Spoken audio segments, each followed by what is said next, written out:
Oi, mamães! Para vocês que pensam que a Petit Pois veste as pessoas que vocês mais amam, que são seus filhos, vocês estão enganadas. Agora aqui na Petit Pois você vai encontrar os produtos da Lupo, produtos de ginástica, lingerie, meia, blusas e toda a linha completa da Lupo. Para vocês se vestirem e andarem super na moda com produtos de alta qualidade, alta tecnologia e proporcionando um bem-estar e saúde. Venha conhecer os produtos da Lupo aqui na Petit Pois. Em breve teremos ótimas novidades com uma linha completa, uma loja inteirinha só da Lupo para vocês. Esperamos vocês. O Dia das Mães está aí e lembre quem vocês amam de presenteá-las com produtos da Petit Pois by Lupo. Grande beijo, um feliz Dia das Mães.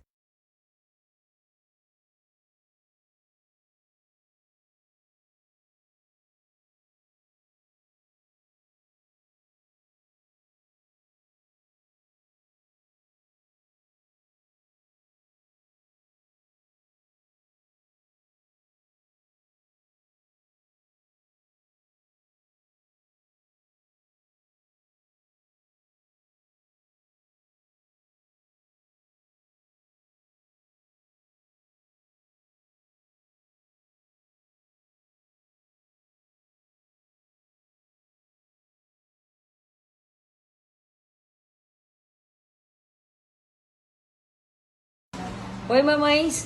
Para vocês que pensam que a Petit Pois veste as pessoas que vocês mais amam,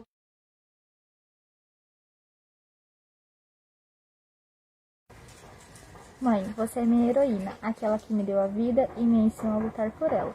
Tudo o que eu sou e conquistei, eu devo a você. Feliz Dia das Mães para todas as mães.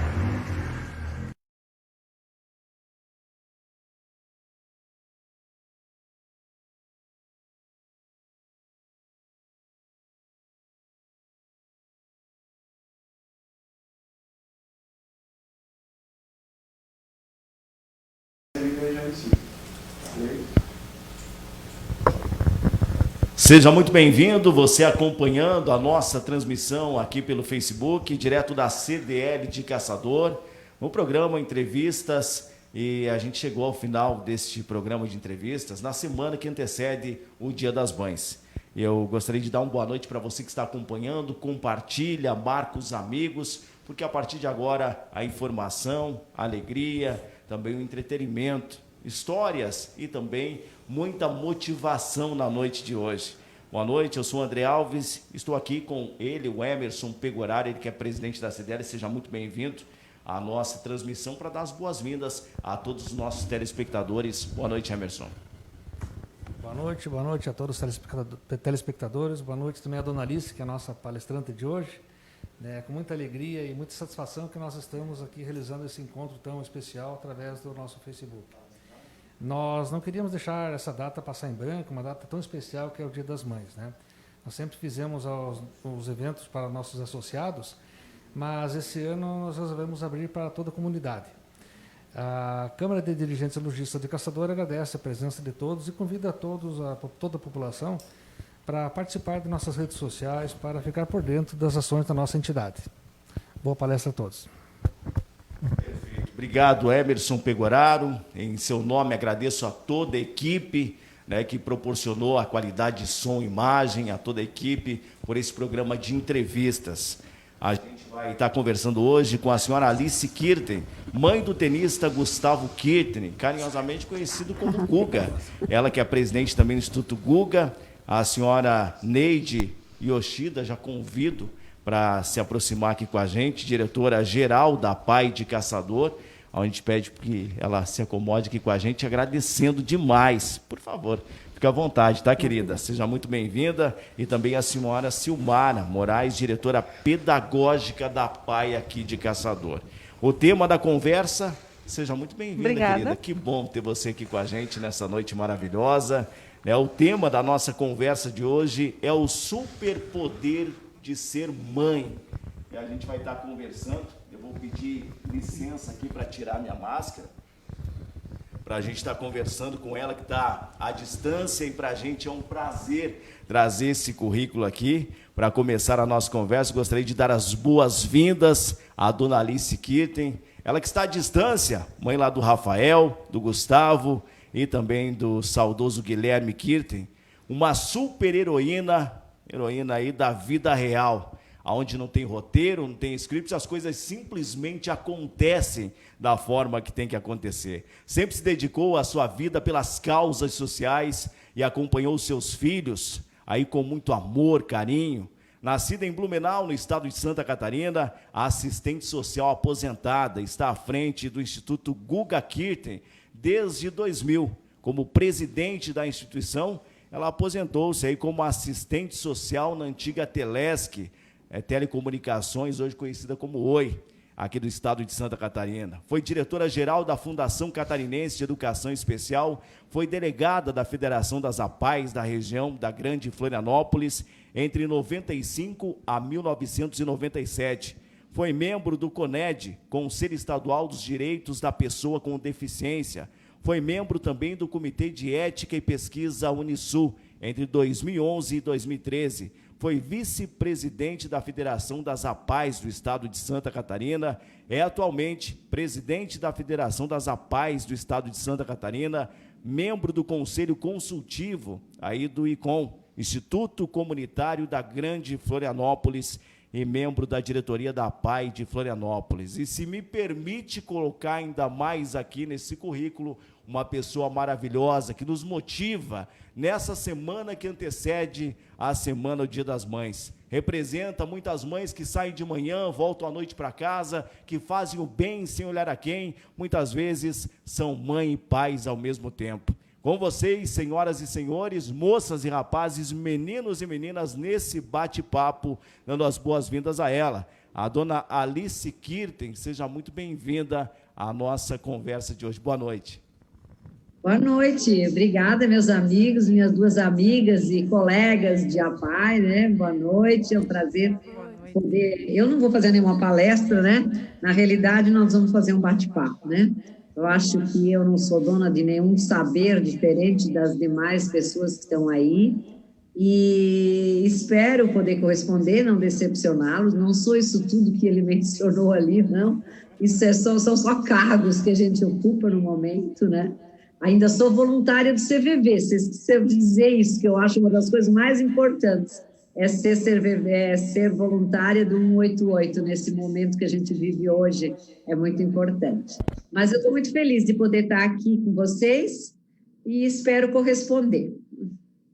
Obrigado, querida, obrigado. A gente fica muito feliz de ter você aqui, está sendo replicado aí também no Facebook da RBV Rádios, para toda a nossa grande região, aqui também na página da CDL de Caçador. A gente pede para você que está acompanhando, curta, compartilha com a família, com os amigos, essa conversa, esse bate-papo gostoso a partir de agora. Sejam muito bem-vindas também aqui com a gente. Quero agradecer de coração a Neide e também a Silmar, que tiraram um tempinho aí do seu dia para estar conversando com a gente. Boa noite, sejam muito bem-vindas.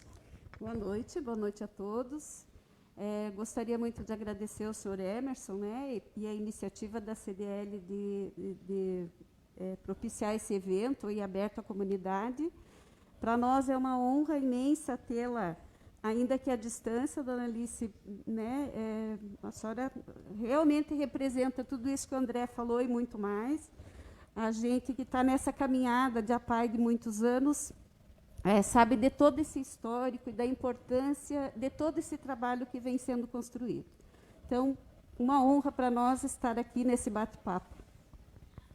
Obrigada, muito obrigada. Da mesma forma, agradeço você também por tirar um tempinho e estar com a gente nessa noite, que vai ser muito bacana. Boa noite, dona Alice, boa noite a todos os ouvintes aí, os telespectadores.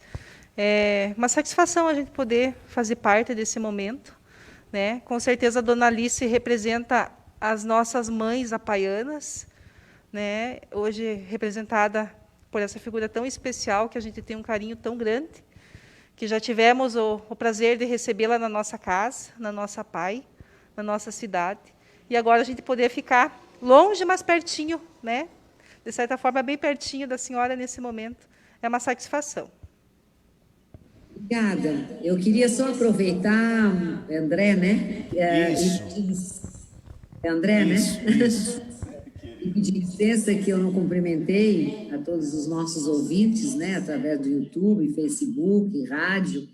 E é um prazer estar com vocês, embora não os veja, mas os sinto com certeza aqui presentes. E tenho certeza de que vocês têm tantas histórias quanto eu também a poder divulgar e contribuir. Eu fui apenas a escolhida. Certeza que no final desse bate-papo vai deixar saudade. Acompanhar algumas entrevistas suas, alguns bate-papos, né? Ela sempre está muito conectada, trazendo vários assuntos e comentando sobre tudo e todos os assuntos. E para a gente começar essa conversa, a gente separou algumas perguntas aqui, né? Eu gostaria de saber da senhora, né, para saber como que era a rotina. Já dizia minha saudosa avó que a gente possa compartilhar pelo menos uma informação positiva. A gente gostaria dessa informação positiva, como que era a sua rotina, cuidar de 3 filhos e ser essa mulher, super mulher, cuidando da casa, dos negócios, da família e dos filhos. Como que foi toda essa superação? Pois é, né? A gente nunca, ainda bem que a gente não sabe de todas as coisas que vai passar, né, e que vão acontecer, porque senão a gente diria que a gente não teria condições. Mas eu, desde cedo, já na minha juventude, eu sempre achei que eu teria um filho com deficiência. E tinha essa sensação, essa intuição, e resolvi me preparar para isso. E aí eu consegui uma bolsa e fui fazer um curso com 17 anos no Rio de Janeiro. Na época chamava de AE, Atrasados Educáveis, era o nome. Parece estranho, mas não é. Se a gente for olhar mesmo, é uma pessoa que é um pouquinho atrasada, mas que pode ser educada. Enfim, que depois criaram-se as classes especiais dentro dessa ótica. Mas eu voltei do Rio de Janeiro e vim estudar em Florianópolis e não tive a oportunidade de trabalhar na área, porque a Secretaria de Educação nem pensava ainda, isso em 67, não pensava em ter esse serviço de atendimento às pessoas especiais, às pessoas deficientes, desculpa. E aí eu fiz serviço social. Enfim, casei e numa segunda intuição, eu também tive o pressentimento de que eu ia ficar sozinha muito cedo. Então, eu fiquei muito bem preparada para conduzir a minha família desde o início. E o meu marido, como era um atleta, bem bonachão, achou o máximo, né? Se a minha família, a minha esposa faz tudo, eu posso só curtir e pegar os filhos e jogar. E assim foi, então, a nossa vida. Ele era muito alegre, muito de música. Então, ele chegava em casa do trabalho, eu também do trabalho, e eu só ouvia ele dizendo assim, eu estou pronto, já lanchei, quem quer ir comigo para o Lique, jogar um tênis, jogar um futebol? Aí eu disse, não acredito, eu estou a casa toda por fazer. Enfim, eu e Guilherme ficávamos em casa e ele e os dois iam. Mas isso tudo foi me aperfeiçoando e, ao mesmo tempo, assim, me deixando um pouco preocupada, porque quando eu fiquei viúva aos 36 anos, assim, muito repentinamente, que meu marido, eu não o conhecia nem com resfriado, quanto mais com 3 infartos em 15 minutos, eu fiquei preocupada por não saber conduzir a educação de 3 homens, quando eu não tive o modelo do marido por pouco tempo e do pai menos ainda, que só conviveu conosco até os meus 3 anos de idade. Aí os pais se separaram, então eu fui criada por uma mãe, que foi como eu, mãe e pai. Então, eu segui o mesmo modelo da minha mãe. E, claro, que a gente fica preocupada porque a gente quer acertar. Toda mãe, todo pai, todas as famílias querem acertar o máximo possível, mas não tem receita. Não tem nada que diga que o meu filho Rafael eu tenho que tratar dessa forma. Ele tem um temperamento, ele tem um caráter, enfim, ele tem um jeito dele, eu tenho o meu, eu tenho a minha criação, ele já é resultado da minha criação com a criação do pai. Então, é uma mistura tão grande que você tem que acertar agindo. E assim que eu fiz. Eu achava que, como eu fui educada bem germanicamente, com bastante rigor, mas com amor, eu achava que é assim que eu tinha conduzido. Enfim, trabalhava o dia todo, chegávamos à noite e a gente se curtia muito à noite, a gente se dava muito amor, mas ao mesmo tempo muito limite. Então, eu criei os meus 3 filhos dessa forma.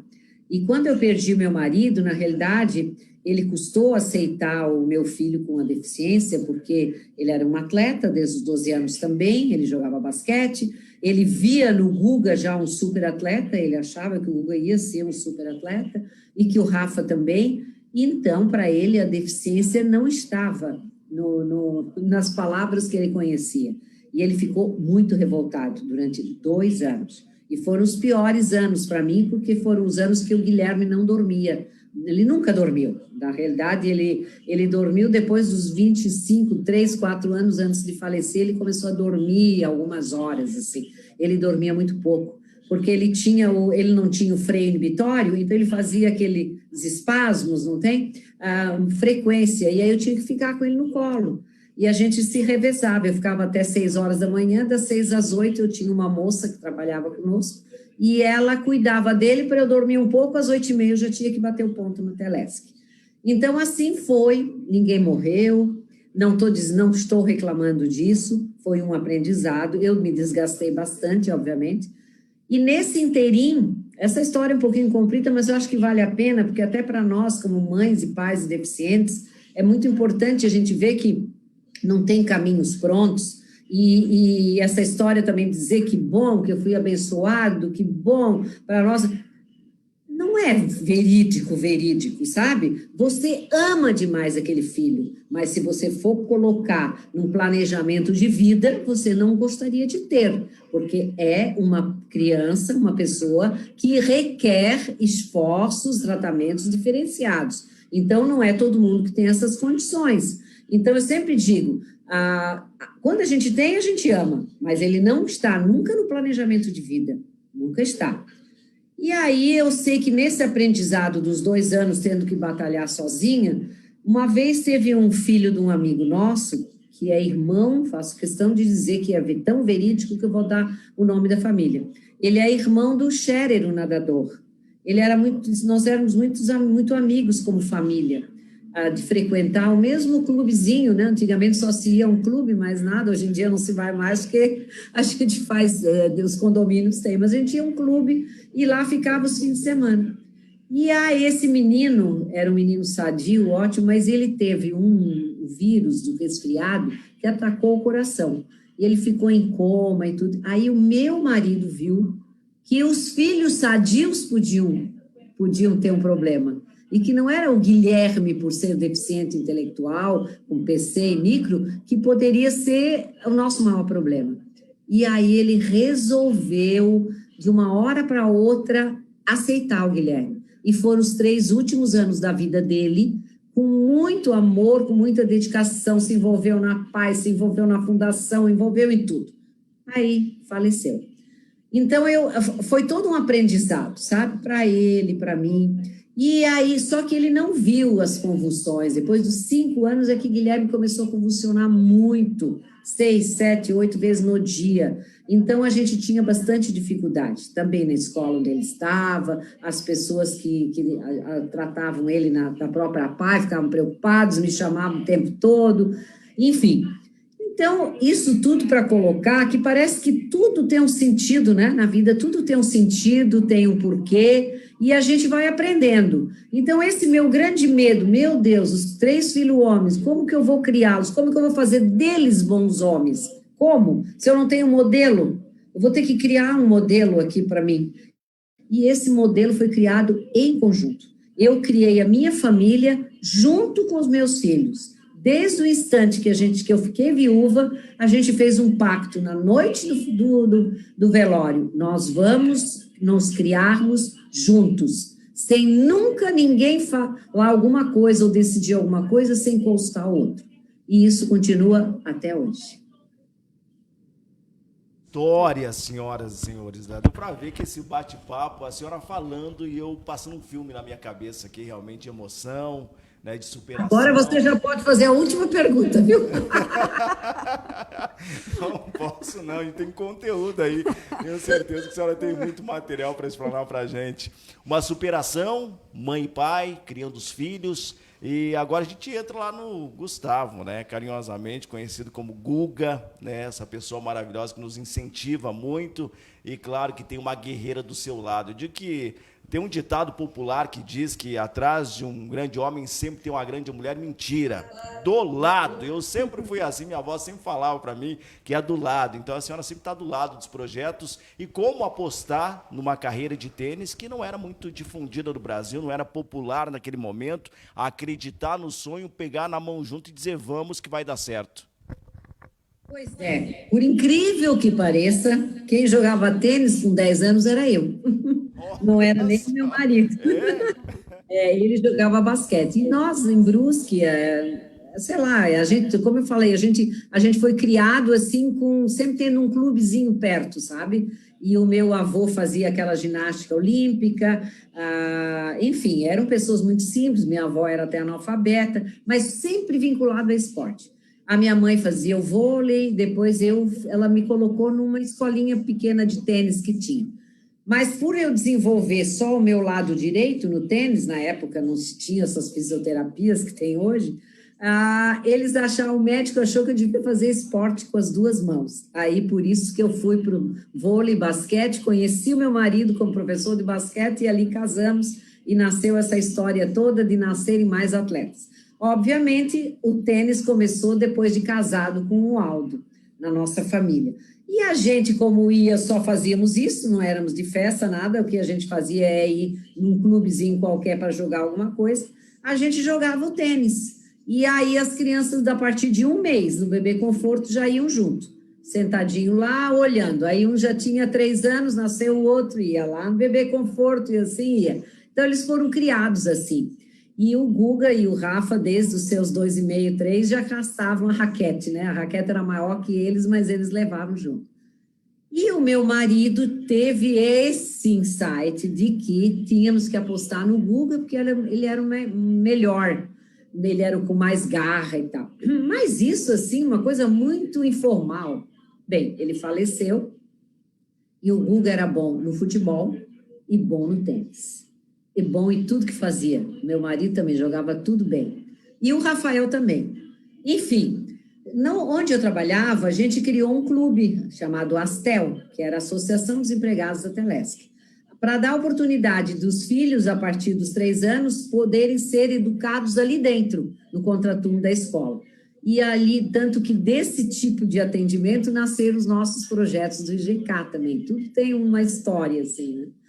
E aí, então, os meus filhos frequentaram todas as aulinhas. A gente tinha professores que davam aula de todas as modalidades. E o Guga ficava lá entre futebol e o tênis, futebol e o tênis. E o professor de tênis ia lá na quadra de futebol chamar ele. E ia, Dona Alice, ele não quer mais jogar tênis. Aí, juntos, nos reunimos e decidimos que isso tinha que partir do interesse dele. Ele deveria ser lembrado, mas não forçado. E aí fazia-se isso. O professor do tênis ia lá, Guga, está na tua hora. Tá, daqui um pouquinho eu já vou. Um dia ia, o outro não, o outro já ia, depois já ia. Enfim, então, nesse sistema, ele mesmo decidiu que o tênis era melhor para ele. E dali, a partir dos 10, 11 anos, ele largou mais o futebol, que ele já era campeão cidadino também do grupo, né? Mas ele largou e disse, bem, como foi uma decisão dele e a gente via que ele tinha potencial, a gente, como família, resolveu investir nele. E dali, então, depois dos seus 12, 13 anos, ele foi morar sozinho em Gaspar, participou de uma equipe da Ceval. Isso, naquela época, morar sozinho foi um transtorno incrível para a nossa família, mas eu ia junto com ele, domingos de noite, ia de ônibus para Blumenau, levava ele lá, limpava o apartamentozinho dele todo, cedo pegava um ônibus para voltar para trabalhar na Telesc, e aí fazia a semana, enfim. E assim foram acontecendo, ele foi participando de torneios, foi vencendo, e a gente, então, continuou na ideia de investir nele. E quando ele começou a sobressair um pouco mais, 16, 17, já tinha um ou outro patrocínio, cada fim de semana, cada noite eu procurava patrocínio, isso era 20, 23, 24 visitas que eu fazia para empresários, para ajudar a patrocinar, para ele poder deslanchar, porque ninguém quer patrocinar um novato, todo mundo quer patrocinar depois que ganhou o primeiro Roland Garros, chovia de patrocínio, mas o início, o investimento, ninguém quer, você tem que mostrar. Então, para mim, foi tudo uma experiência que eu não conhecia, fazer planilhas de orçamento, mostrar para o empresário, mostrar o calendário do esporte, ver se ele concorda, aí volta amanhã, não, semana que vem, nós vamos pensar, e não deu, vai para outro, e assim foi. Cada ano era uma, foi 20 visitas, a outra 23, a outra 24. Aí dava certo. Mas aí a gente, nesse meio tempo, tinha que ir se desfazendo das coisas. Eu me desfiz de várias coisas, né?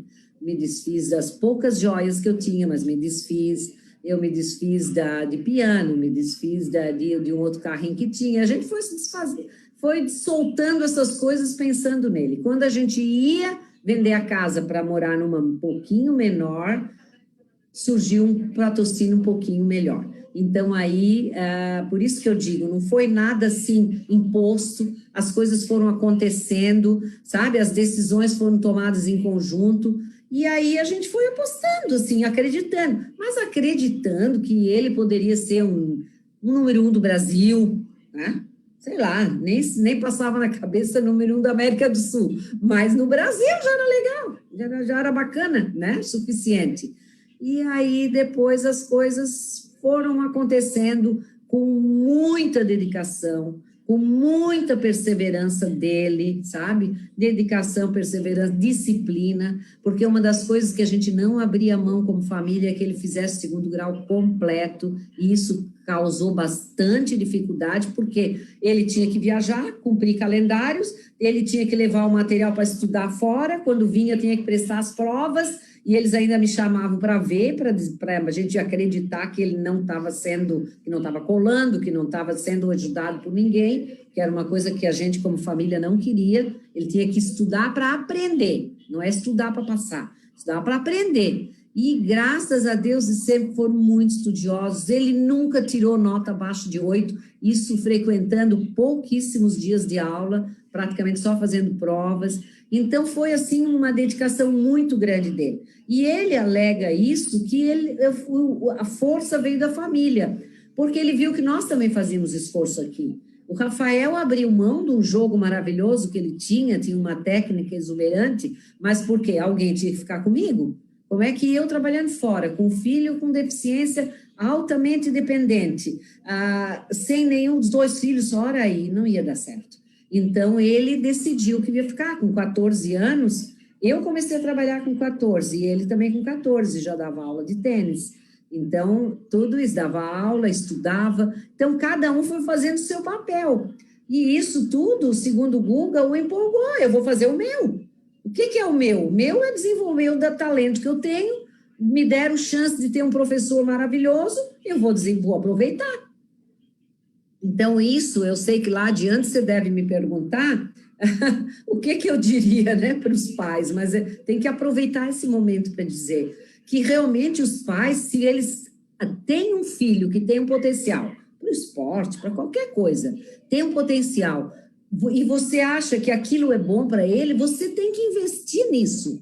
Às vezes não é nem o financeiro, mas o participar. Eles tiveram vários amiguinhos na época que eram bons tenistas, mas os pais não queriam abrir mão do lazer de final de semana. Não, eu não vou acompanhar meu filho no torneio. Não, tu não vai, não tem quem leve, eu tenho meus compromissos. Então, você tem que abrir mão.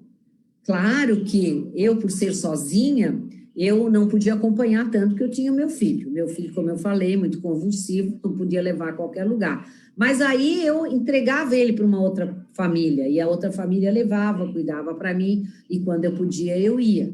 Mas a gente nunca impediu que ele fosse por qualquer problema ou motivo meu ou nosso, entendeu?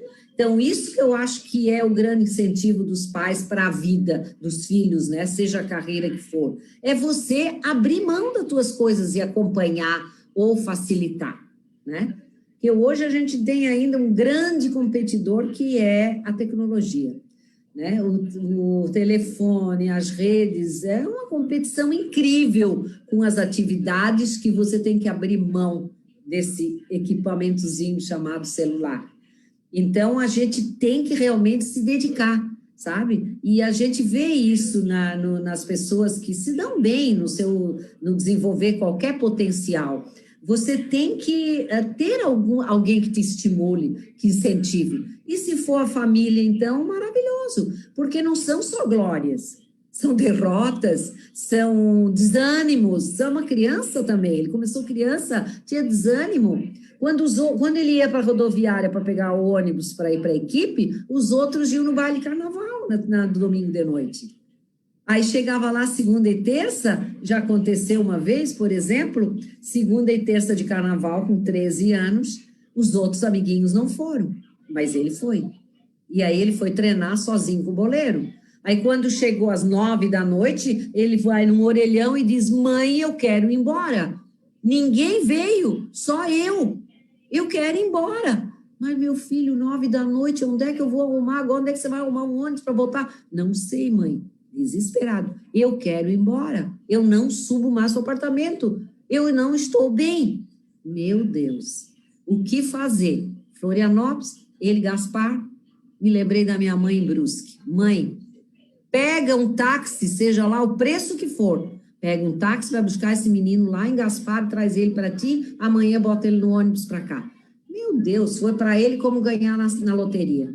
Porque ele estava desesperado. Por que só eu que estava cumprindo isso? E os outros não, os outros estavam brincando, os outros só iam ver quarta-feira de cinza. Enfim, ele chegou aqui no outro dia, mãe, eu acho que lá eu não fico mais. Fazia 1 mês e meio que a gente tinha feito a mudança, apartamentozinho, para ele que a Ceval deu, a Ceval montou, enfim. Olhamos um para os outros, aí eu disse, meu filho, vamos pensar até amanhã. Eu e o mais velho nos reunimos depois sozinhos, e eu falei para ele, meu filho, nós temos 2 decisões. Ou a gente cede, facilitando a ele qualquer obstáculo ele voltar para casa, ou a gente fica firme e diz que ele volta em julho, isso era fevereiro, quando seriam as férias escolares. Tanto no primeiro como no segundo corremos risco. No primeiro, porque vamos facilitar a vida. No segundo, porque ele poderia se apegar a outras coisas, a drogas, a outras companhias que não agradam, que não seriam as ideais. Enfim, optamos pelo segundo, você volta só julho, mas a mãe te acompanha. De 15 em 15 dias eu vou lá, peço um dia de licença na Telesc, compenso no sábado, trabalho e fico contigo lá. E deu certo. Mas são decisões, são momentos que você tem que ceder, entendeu? Isso eu sempre digo, você tem que ceder alguma coisa como mãe e pai, né? Não é só exigir também. E foi isso que aconteceu, que a gente acreditou. Você que está acompanhando o Facebook, compartilha com a família, com os amigos, essa história maravilhosa que a gente está tendo o prazer de ter aqui na nossa timeline, na palma da nossa mão. Ela disse tanto da tecnologia que muitas vezes atrapalha, mas tem casos que também ajuda a aproximar as pessoas, ainda mais nesse momento de pandemia. Quando ela falava do número 1, né, quando chegou no número 1 aí, quando a Vitória chegou, falou para a gente das batalhas, a importância da família, do esporte, da garra, da dedicação e de investir no crescimento dos nossos filhos, dos nossos entes queridos. Eu gostaria de fazer uma pergunta para você, porque eu acompanhei esse momento e também a trajetória até a chegada desse momento, quando chegou o número 1, né, as pessoas contemplaram esse momento, mas o Guga acaba quebrando o protocolo e indo aos braços da mãe, na arquibancada, naquele momento muito bacana, sendo retratado aí pelos jornais do nosso país e do nosso mundo. Gostaria que você retratasse para a gente a emoção desse momento, depois de uma vitória, e se passou, tenho certeza que passou, todo esse filme de trajetória aí para a vitória do Guga e da família. É verdade, isso aí eu diria que foi o maior troféu, né, para mim, assim, como número 1 do mundo. E, de repente, ele lembrar de homenagear a mãe, né, e é indescritível isso, sabe? São coisas, assim, que não tem palavras para a gente descrever. E esse é um momento que não tem muitas palavras para descrever, porque eu sempre torci muito Tanto faz um jogo aqui, cidadino, um jogo estadual, um jogo internacional, eu torcia para que desse certo, para que não se machucasse, para que fizesse jogos bonitos. A nossa preocupação era que fizesse jogos bonitos, mostrasse o que ele sabe, não fizesse encrenca na quadra, não brigasse, jogasse o menos possível a raquete no chão, enfim, toda mãe quer isso, né? Quer ver um resultado bonito. E aí, numa hora daquela, que eu estava ali na torcida e, meu Deus, ganhou. A gente não tinha dimensão do que era, né, número 1 do mundo. A gente não tinha nem quando ganhou Roland Garros. A dimensão ganhou, assim, ganhou. E, meu Deus, depois no outro dia eu lembro que aí começaram as reuniões, mudou a vida. Mas mudou o quê? Como? Né? Chegamos lá, eu e a minha mãe, segurança para quê? Né? Então, é uma coisa muito estranha, é uma coisa assim que não estava no nosso alcance. Aliás, ainda hoje não está, porque graças a Deus a vida vira normal, né? E você acaba até esquecendo isso. Eu me emocionei muito mais depois quando eu via os vídeos, sabe? Porque na hora você não acredita que aquilo é contigo. E foi assim, um momento muito lindo. Eu sempre digo para ele, foi o maior troféu que eu ganhei, foi aquela homenagem, aquele beijo, né? Ele querer sair lá da frente e dizer, não sei se posso ou não posso, mas sou o número 1 do mundo, eu vou lá beijar minha mãe. Essa frase eu não esqueço nunca, né? E toda vez que eu vejo, se eu vejo um vídeo que passa, eu choro. Certeza disso, né? E retratou também a imprensa do nosso país, do nosso mundo. Nem era Dia das Mães, mas ele correu para os braços da mãe. Eu me lembro como se fosse hoje esse momento também. E o que ele disse para você nos bastidores? Conta para mim, conta para nossa comunidade, conta para a região, para o nosso país, nosso mundo. Olhando nos seus olhos, ele deve ter falado uma frase que marcou e marca até hoje, apesar das imagens falarem por si só. O Guga não é muito assim de falar sobre esses gestos, né? Mas o interessante, assim, o que ele fala muito, e eu nunca tinha ouvido dele, eu ouço hoje quando ele dá entrevistas, uma coisa que me chamou muito a atenção. Porque nesse torneio do Grand Slam, ele se machucou no primeiro jogo, não sei se você lembra, jogando contra o Agassi, se machucou. E tinha tudo para não voltar mais, ele se machucou feio. E aí a única coisa que eles cederam, como tinha tempo, é dar mais um dia para recuperar. Em vez de um só, deram 2 para recuperar. E nessa recuperação, que é praticamente só fisioterapia, deixou até de jogar, só físio, eu estava muito presente. E eu não sabia, no momento, volto a dizer, sei agora, depois quando ele conta para todos, o quanto foi importante a presença ali. De noite, do lado da cama, ele conta, gente, eu tive vários tratamentos, mas eu tive um que não teve preço. A minha mãe do lado da minha cama, fazendo carinho no meu cabelo, fazendo carinho nos meus pés, conversando sobre tudo menos tênis, sobre tudo menos ganhar, sobre tudo menos você tem que voltar a jogar. Não, nós estávamos conversando sobre a vida, sobre a minha recuperação, se eu estava sentindo dor, nenhuma pressão sobre tu tem que melhorar. Ai, Guga, vamos recuperar. Nada. E as coisas foram acontecendo, foram indo e deu para jogar, e deu para voltar e acabou sendo campeão, número 1. Então, naquele momento, eu fui muito importante. Segundo ele, porque eu nem imaginei, eu não teria condições de te dizer o que você fez lá para ele. Eu ia contar, sim, contar. Mas eu vi o quanto isso representou para ele, entendeu? Por isso que naquele momento, eu acho que foi um momento de gratidão, onde ele foi lá agradecer aquelas pessoas. Eu representei ali a minha mãe, o meu outro irmão, a minha nora, eu representei aquelas pessoas, né, que estávamos juntas. E aí ele me deu aquele beijo, assim, que foi um amasso, né? Não foi nem um beijo. Mas foram as palavras, assim, bonitas que eu ouço todas as vezes que ele faz o retrospecto da vida. Que naquele momento ele teve um tratamento, ele diz, especial, que era o tratamento do amor da mãe. E é o que ela traz no dia a dia, a gratidão no coração, a empatia, fazer o bem sem olhar a quem, e trazendo essa mensagem maravilhosa nessa conversa aqui pelo Facebook da CDL de Caçador, sendo replicada também na RBV Rádios, para Caçador em toda a região, o país e o mundo através da internet. Alice, em nossa região temos times de bases femininos, atletas destaques do futsal. E qual que é a dica que você deixa até mesmo para as pessoas de time de base que estão querendo começar no esporte, querem uma oportunidade? Já falou o conselho para os pais, para as mães, para os avós, para os tutores, enfim, mas qual é aquele desejo que você deixa no coração das pessoas para não desistir? Porque sabemos que passamos por um momento de pandemia, momento atípico no nosso país, no nosso mundo, mas o sonho sempre está no nosso coração. E a sua dica na noite de hoje? E a gente está vivendo esse momento, mas no esporte, esse momento, eles vivem esse momento semanal, né? Você vai ao torneio, o Guga mesmo foi um torneio, ganhou o Roland Garros, no próximo perdeu na primeira rodada. A imprensa mesmo jogou ele lá embaixo, tá vendo? É fake? Eu diria que hoje é fake, né? Mas na época não se falava isso, mas dizia, tá vendo? Isso tudo foi uma mentira, né? Isso tudo foi suposição de que ele é bom e tal. Na vida do atleta é isso, nem sempre a pessoa está no auge, né? Então, para os principiantes, assim, de equipe, eu diria também para os familiares apoiarem. Isso eu acho assim, eu acho o esporte, hoje eu utilizo nos nossos projetos pelo Instituto Guga Kirten, o esporte é uma ferramenta educacional para nós.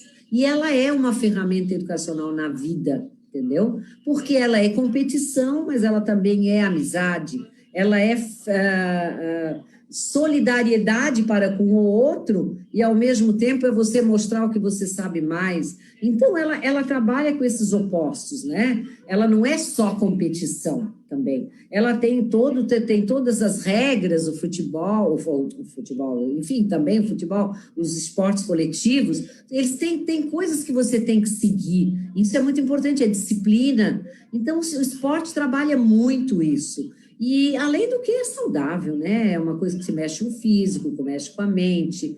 Então, eu digo assim, que os nossos dirigentes esportivos, nossos técnicos, eles têm que estar muito bem preparados, sabe? Isso não é importante. Para você ser um técnico, às vezes você pega ali, uma pessoa foi um excelente jogador, agora eu vou pegar como técnico.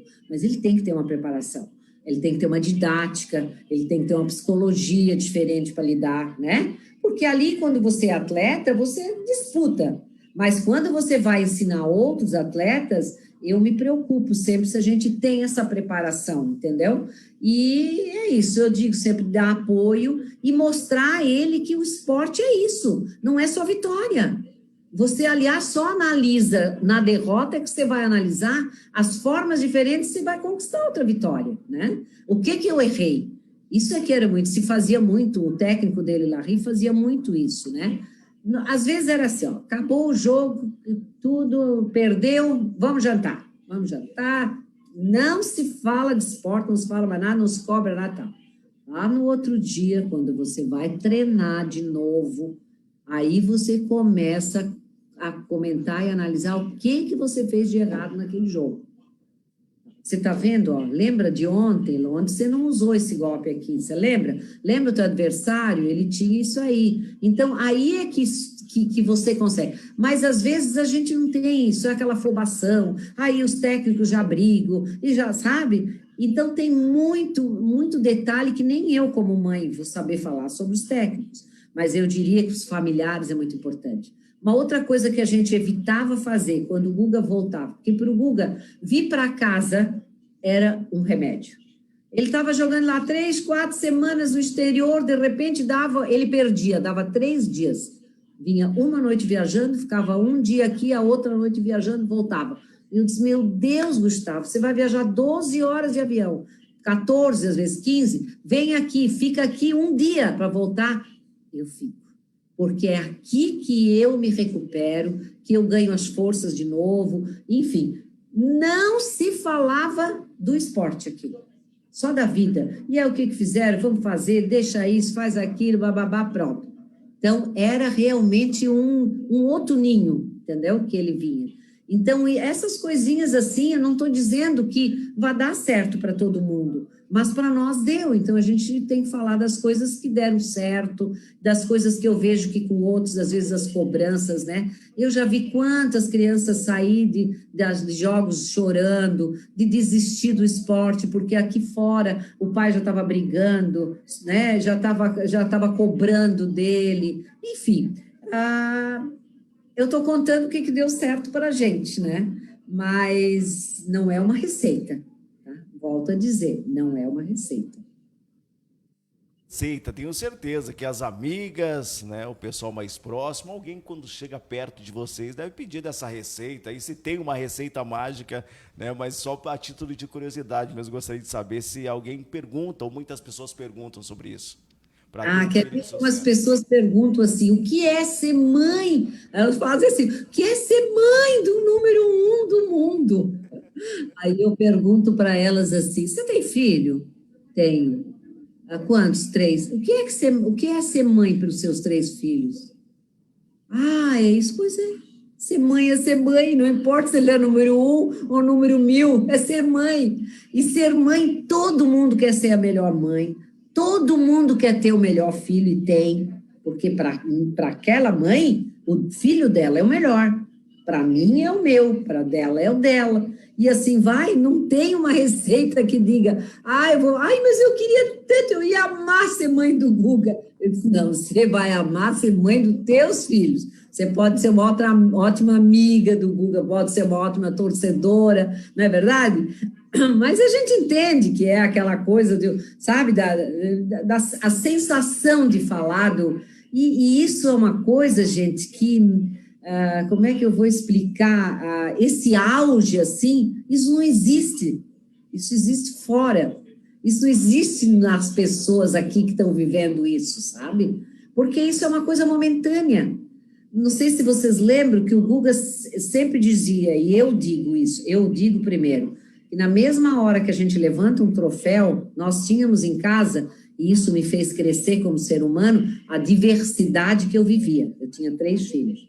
Eu, na mesma hora que levantava um troféu, eu tinha que levantar essa mão aqui para dar comida para o meu filho, para tirar as fezes dele, que ele também não fazia sozinho, tinha que ser tudo com a mão, para trocar a fralda. Então, as mãos, na mesma hora, elas se equilibram. Então, a vida continua, a vida é a mesma coisa. O troféu ou o atendimento a um filho teu que precisa muito, ou ter um outro filho que é o mediador, é a mesma coisa. Entende? Então, essas coisas, assim, a gente tem que olhar, porque isso não é auge. E o Guga dizia muito, como eu queria que esses 3 troféus meus aqui de Roland Garros fossem os 3 pessoas que eu tenho em casa que são cadeirantes, porque eu tive um filho cadeirante e tenho 2 netos cadeirantes, de 19 anos.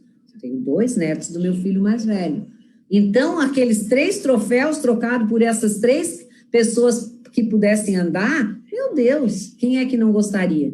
Então, o que eu quero dizer com isso? Que o auge, o prêmio, a glória, isso tudo é passageiro. Isso ali no momento, solta um foguete, depois a vida continua, sabe? Não tem o porquê ficar, não tem o porquê ser diferente.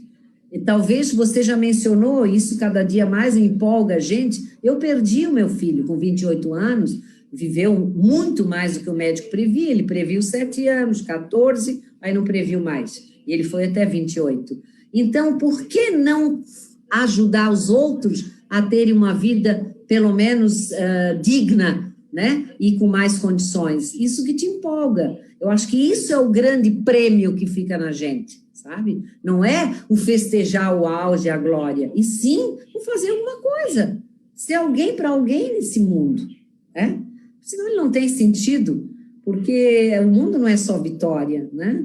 As pessoas, hoje em dia, você vê com dinheiro, sem dinheiro, médio dinheiro, todo mundo pega o Covid, todo mundo ou morre ou fica, é tudo igual, né? A pandemia nos mostrou como a gente pode viver com coisas simples, sabe? Então, ganhar um jogo é uma coisa simples também, não precisa ficar diferente por causa disso, entendeu? Então, a pandemia nos mostrou muito isso, que nós temos gente do lado da gente, que a gente precisa olhar para os lados. Se você tem um pouco mais, tem como compartilhar.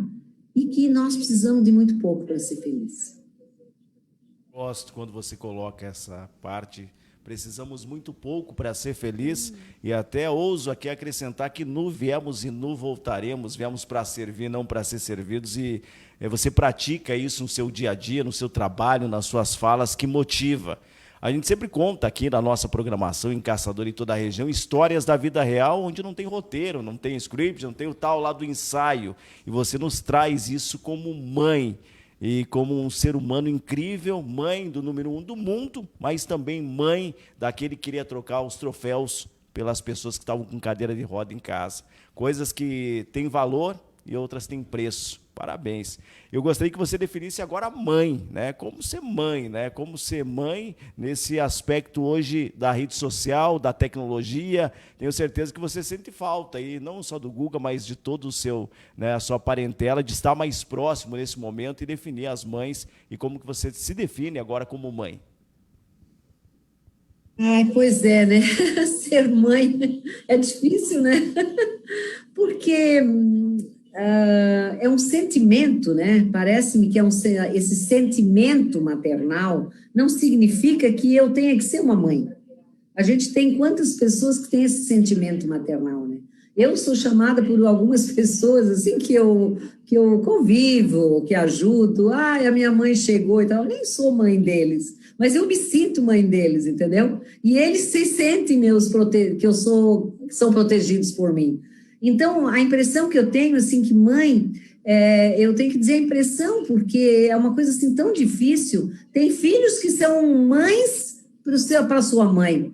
Então, o fato de ser mãe é um fato, assim, é uma circunstância de você, parece-me que dá uma proteção, de você se doar, né? E isso é um gesto maternal. Por isso que as pessoas chamam, ai, parece uma mãe, ou você é uma mãe, ou, enfim, porque é esse fato de você se doar, né? E uma mãe se doa muito, né? Doa pelos filhos, enfim, pela vida, pelo marido até, né? Assim como, olha, sabe, André, eu não gosto muito de falar de uma categoria só, porque eu respeito muito, tem pais maravilhosos, né? Tem tios maravilhosos, tem filhos maravilhosos. Eu estou falando de atos assim que a gente chama de maternais.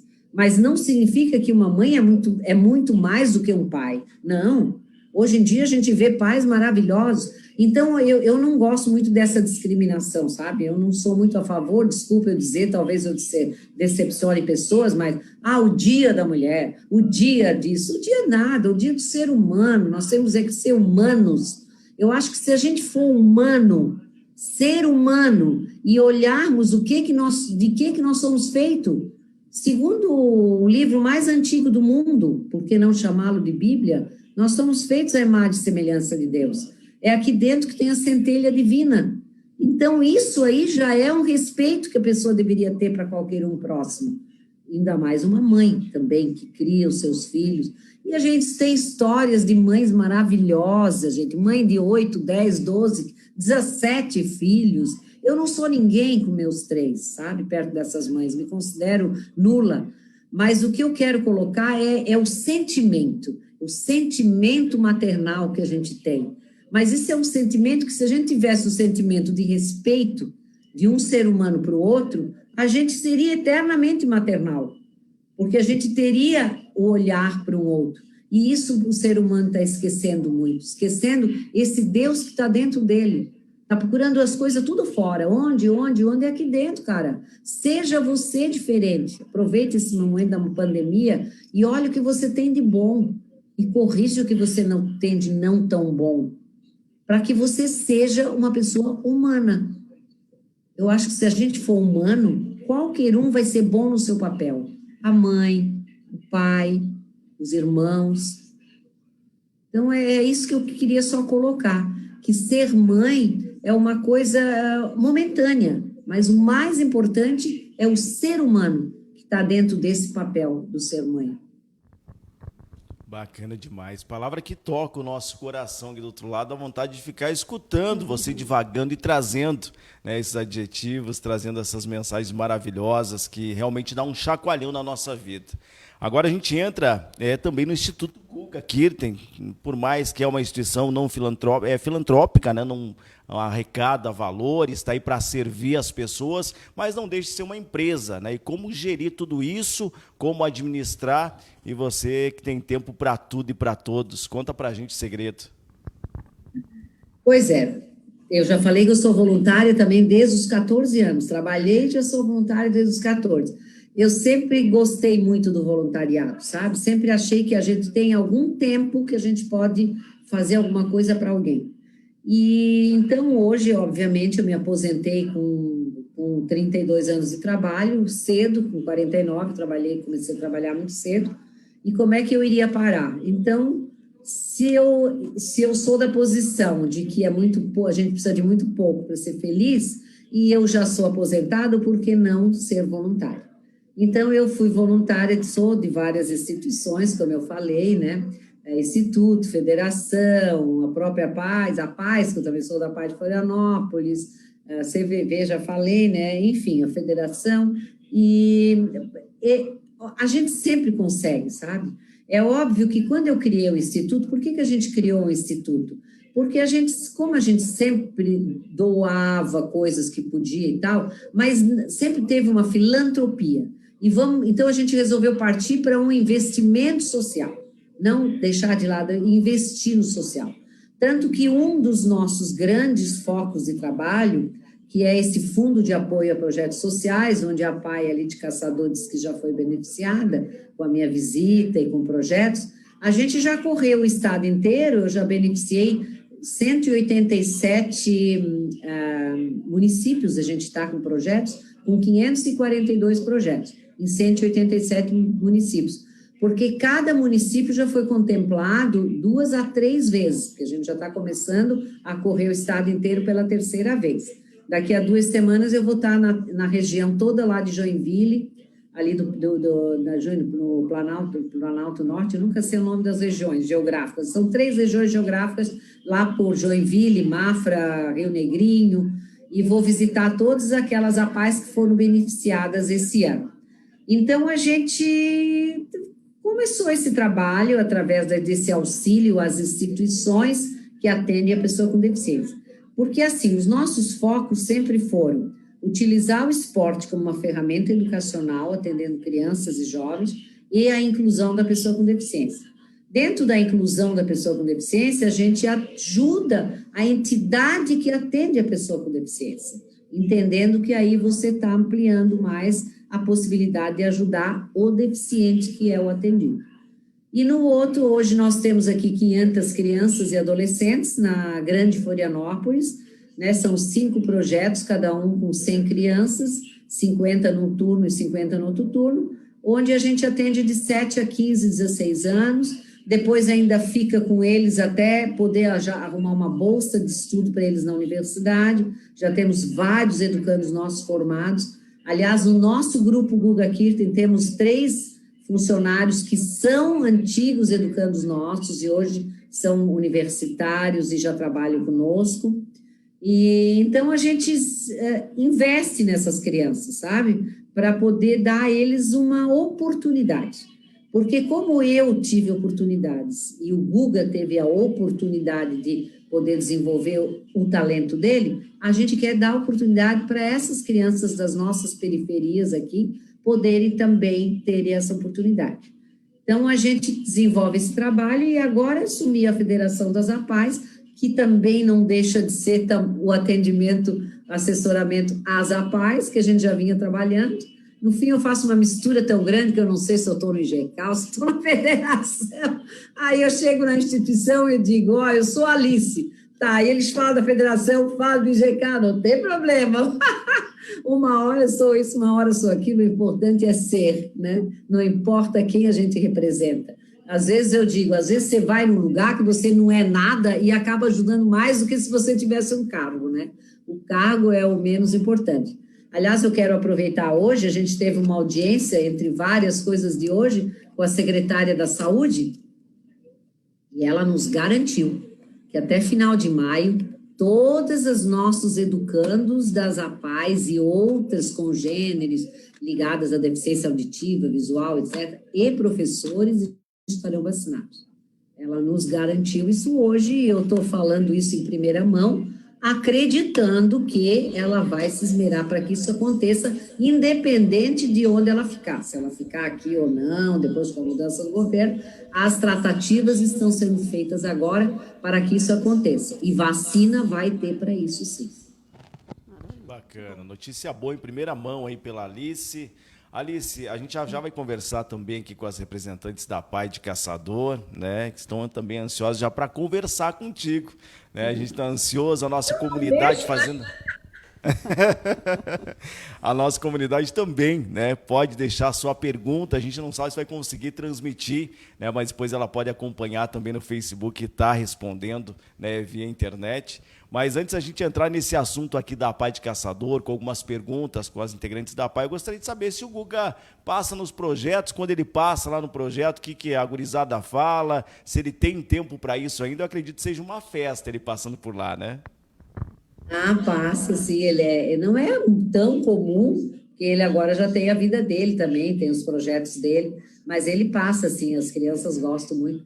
E ele já foi, quando eu fiz a primeira passagem no estado inteiro, não, desculpa, a segunda, quando a gente conseguiu passar a segunda vez no estado inteiro desse projeto com as APAES, ele foi na última PAI, foi uma surpresa, ele, o Rafael, então naquele momento foi muito bacana, assim, sabe, a gente poder, enfim, fazer aquele momento junto, né, de presentear ali com a parte financeira, o projeto, e fazer assessoria juntos, foi muito bacana. Ele tenta fazer bastante coisas, ajuda a gente na captação, que a gente vive também de captação de recurso, né? Nós temos projetos tipo esse, Campeões da Vida, com as nossas crianças aqui, é um projeto pela lei do esporte, então a gente trabalha só com leis de incentivo, os empresários, ao invés de pagarem tudo em imposto, pagam um pouco em projeto. Então, é essa a forma de captação. E a outra, realmente, é doação direta. Então, o Grupo Guga ajuda, outras empresas, a Aurora Alimentos e outros, ajudam para que tudo isso aconteça. Mas alguém tem que fazer esse trabalho, tem que captar, né? O Guga abre mão de todas as parcerias que ele faz, os patrocínios que ele tem, um percentual vai para o Instituto. Então, são as formas de a gente trabalhar em conjunto, e o meu filho mais velho é o que administra todo o Grupo Guga. Tenho certeza que nesse rol aí, as pessoas mais próximas a você, até me permita que a ousadia falar Alice aí no País das Maravilhas, quem está perto de você e sentir essa maravilha, essa energia positiva. Obrigado mais uma vez, gratidão pela oportunidade. A gente vai incluir também as nossas amigas aqui da PAI de Caçador na nossa conversa, no nosso bate-papo. Passa muito rápido, eu já estou com medo, estou pedindo para a produção segurar a hora lá, porque passa rápido quando a conversa é boa, o assunto é muito bacana da gente Falei discutir. muito, né, André? Nada, é um prazer ouvir você, eu quero acompanhar depois essa matéria, replicar aí para meus amigos e ter o prazer de um dia que passar toda essa pandemia, a gente poder estar aqui na CDL de Caçador, né, conversando também, né, a presencial com você e não só pela tela, que já nos ajuda muito, tá? A gente gostaria também agora de começar, como nasceu o interesse pelas causas sociais, começar aqui com a Neide também, que faz parte aqui da PAI de Caçador, né, esse trabalho maravilhoso, e aí a gente estender também para ela que está lá junto da gente, mas agora em distanciamento social. É uma causa muito bacana, né? Onde que nasce tudo isso? A gente gostaria de saber também nessa noite. Então, quando a gente faz a opção pela formação, a própria formação vai direcionando, né, para alguns gatilhos. E eu comecei a formação em pedagogia e também precisava dar início à minha carreira profissional. E, na época, surgiu, então, a possibilidade de começar a trabalhar na PAI, sem conhecimento algum, né, como a maioria, e eu fui aprendendo a gostar daquele local, aprendendo a gostar do trabalho que era realizado lá. Terminei toda a minha formação já direcionada, então, para a educação especial, e aí eu entendi que era essa a minha carreira, que era por aí mesmo que eu ia seguir. E eu estou lá há 42 anos, 22 anos na direção já e há 42 anos na APAI. E eu tenho a dizer que a gente ensina, mas muito mais do que a gente ensina, a gente aprende, né? É um aprendizado diário, é uma experiência que só quem vive sabe, né, do quão rico é e do quanto a gente ganha trabalhando lá. Então, foi a minha vida profissional, foi na APAI, o meu primeiro e único trabalho, e tanto é que eu já poderia estar desligada e, por opção, continuo lá, né, porque eu acho que a gente sempre tem alguma coisa a mais para aprender e para ensinar. Então, só agradeço sempre por ter me direcionado, foi o acaso, né? Não cresci dizendo, eu quero trabalhar na educação especial, até porque, quando eu comecei, a educação especial também estava começando ainda, não estava muito definido ainda qual era o papel da APAI, qual era o melhor caminho a se seguir. E a gente foi fazendo essa caminhada no dia a dia mesmo. E hoje as APAIs são, não preciso explicar, a dona Alice, mais do que ninguém, sabe descrever o quão é importante na vida das pessoas.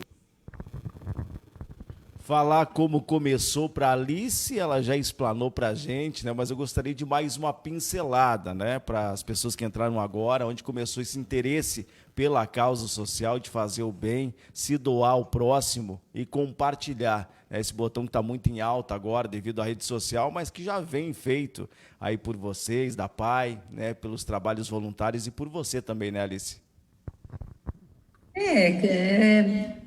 Desculpa, eu esqueci o seu nome, não sou muito boa de nome. A Neide? Neide, desculpa, Neide.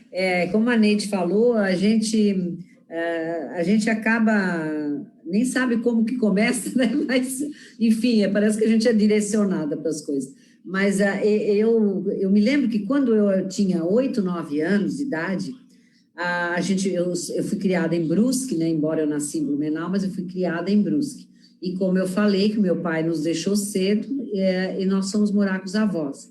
E tinha uma senhorinha que, uma vez por semana, vinha ajudar a minha avó a fazer alguns trabalhos caseiros. Na época, ela era paga com retalho de tecido. E ela era assim, ela dava o serviço e ganhava retalho para fazer a roupa, né? Era troca de serviço. E eu achava, e aí ela dizia, agora eu vou para casa para limpar a minha casa, cuidar dos meus filhos, fazer comida. E aquilo começou a me chamar a atenção. Ela morava quase em frente, assim. E aí eu dizia para minha mãe, meu Deus, ela ajudou até agora a gente, quem que vai ajudar ela? Aí ela disse, não, mas é os filhos e tal. Aí eu perguntei para minha mãe se eu poderia começar a ajudá-la. E aí ela disse, sim, você pode ir ajudá-la. E eu comecei a ajudá-la, ia para casa com ela e lavava a louça para ela, ajudava ela a fazer a comidinha para os filhos, e ela me dava um pirão com linguiça para eu poder ir para casa alimentar. E eu comecei a ver naquilo uma troca, sabe? Eu vi assim, poxa, a vida é uma troca, um ajuda o outro no que pode, no que precisa, no que não tem. Então, foi muito legal esse momento para mim, que eu nunca esqueço, assim, da necessidade que eu tive de fazer alguma coisa para aquela senhora, para retribuir a ela o que ela estava fazendo para nós. E aí começou, aí depois eu me ofereci também para ser voluntária no Jardim de Infância, eu já tinha meus 13, 14 anos, e aí comecei a ser, e dali para frente fiz o serviço social, né, que, claro, como você falou, as profissões levam a gente a continuar. E sempre fui voluntária em algum momento, né? Trabalhei muito naquele movimento do Betinho, Ação da Cidadania contra a Fome, não sei se alguém, a Neide deve lembrar, né? Eu trabalhei bastante ali em comunidade, foi muito legal, envolvi a Telesc, assim, esse lado social da Telesc naquela época. Enfim, dali a gente começa e não consegue mais terminar, né? Eu sempre me pergunto como é que tem gente que diz que consegue ficar sem fazer nada, que não tem tempo para nada e não faz nada, não dá para entender, né? Tem um ditado que diz, se você quer a ajuda de alguém, pergunta para aquele que não tem tempo, né? aquele sempre vai arrumar um tempo para fazer mais alguma coisa. De uma forma, eu gostaria que a Silmara, ela que é diretora pedagógica da Pai em Caçador, como iniciou essa vontade pelas causas sociais? Bom, eu tenho 21 anos, né, de instituição, trabalhei no ensino regular também, e quando eu fui fazer a minha pedagogia, a gente também já fazia estágio, e eu fui conhecer a Pai, isso já no meu magistério, antecedendo a pedagogia. E eu já tinha um interesse, sim, em trabalhar lá, e quando surgiu a oportunidade em 2000, que deu consegui a vaga, um emprego lá. Na época eu já era a fundação, né, que contratava, enfim. E não sei explicar, André, é uma coisa que chama a gente se identifica, vicia, né, porque é uma coisa que quanto mais você se dedica, mais você gosta de fazer. E, como a Neide falou, a gente aprende muito mais do que ensina. A cada dia, passados 21 anos, eu aprendo todos os dias, eu aprendo com os pais, eu aprendo com os alunos, eu aprendo com meus colegas, eu aprendo com os funcionários. Então, é um aprendizado constante. E a gente tem essa oportunidade de aprender a cada dia, de abrir os olhos todos os dias e agradecer, porque a gente tem um lugar como a nossa segunda casa, porque a Pai é a segunda casa, né? Que a gente tem vontade de ir, que a gente agora nesse momento de pandemia está um pouco triste, né? Porque a gente está com a casa vazia, a gente está retornando aos poucos com os alunos, então perdeu um pouco aquela alegria, aquele entusiasmo das crianças, dos alunos, enfim. Mas a gente busca todos os dias essa esperança de que as coisas daqui a pouco vão voltar à normalidade. Então, quem abraça essa causa, né, das APAES, esse trabalho, sabe do que eu estou falando. Então, a gente não tem só um compromisso com a instituição, com os colegas, mas principalmente com as famílias que acreditam muito no trabalho que a gente faz. Então, seria isso. Está acompanhando aqui, para você ter uma ideia, a Pai aqui de Caçador é ao lado dos estúdios aqui da RBV Rádios na nossa comunidade. Então, sempre quando a gente sai ali, o pessoal está ali fora, com um sorriso que encanta, a gente faz matéria junto também, parceiros da Rádio Caçador, sempre que podem, vão até o estúdio. Nesse momento de pandemia, nem tanto, porque a gente não consegue levar, né, os alunos no estúdio, como ela falou, está mais deserto o momento de pandemia que a gente está passando, mas eu tenho certeza que tudo vai voltar ao normal e a gente sente realmente essa energia, pessoas que se doam em fazer o bem. Para aprofundar ainda mais esse assunto, eu gostaria de perguntar aqui, né, para a Neide e também para a Alice, para a Silmara, como vocês veem o envolvimento do Instituto Guga Kirsten com as APAES, né, principalmente falando aqui de Caçador? Então, especificamente a Pai de Caçador, como a dona Alice já explanou, né, toda a caminhada, a Pai já foi contemplada 2 vezes, né, com os projetos sociais. Então, o veículo que a gente tem hoje, uma Kombi, é do Instituto Guga Kirten, com recursos do Instituto. E o último projeto foi a construção de um jardim sensorial, também um espaço muito interessante, e que era um velho sonho que a gente tinha, e a gente conseguiu também com o apoio do Instituto. Então, lógico, a gente busca recurso de todas as esferas, né? Que a Pai ela é filantrópica, mas ela tem um grande gasto, ela tem um investimento muito grande.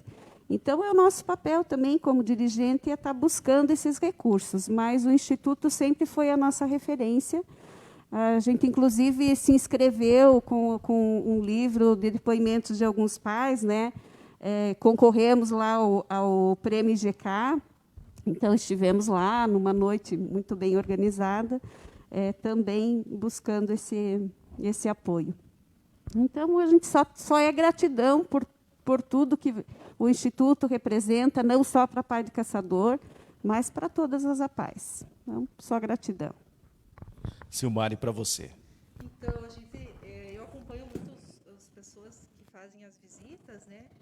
E sinto muita satisfação quando mostro os espaços e falo, olha, esse aqui tem a contribuição do Instituto Guga Kirten, porque a gente sabe que não é só um nome, né? Não é só um nome reconhecido, mas a gente sabe do trabalho que é feito pelo Instituto. Então, é com muita satisfação que a gente acaba falando assim de boca cheia, né, com orgulho de dizer que a gente tem essa participação entre todos os projetos sociais que a gente recebe, de todos, né, os auxílios, mas que a gente também tem do Instituto dentro da nossa instituição.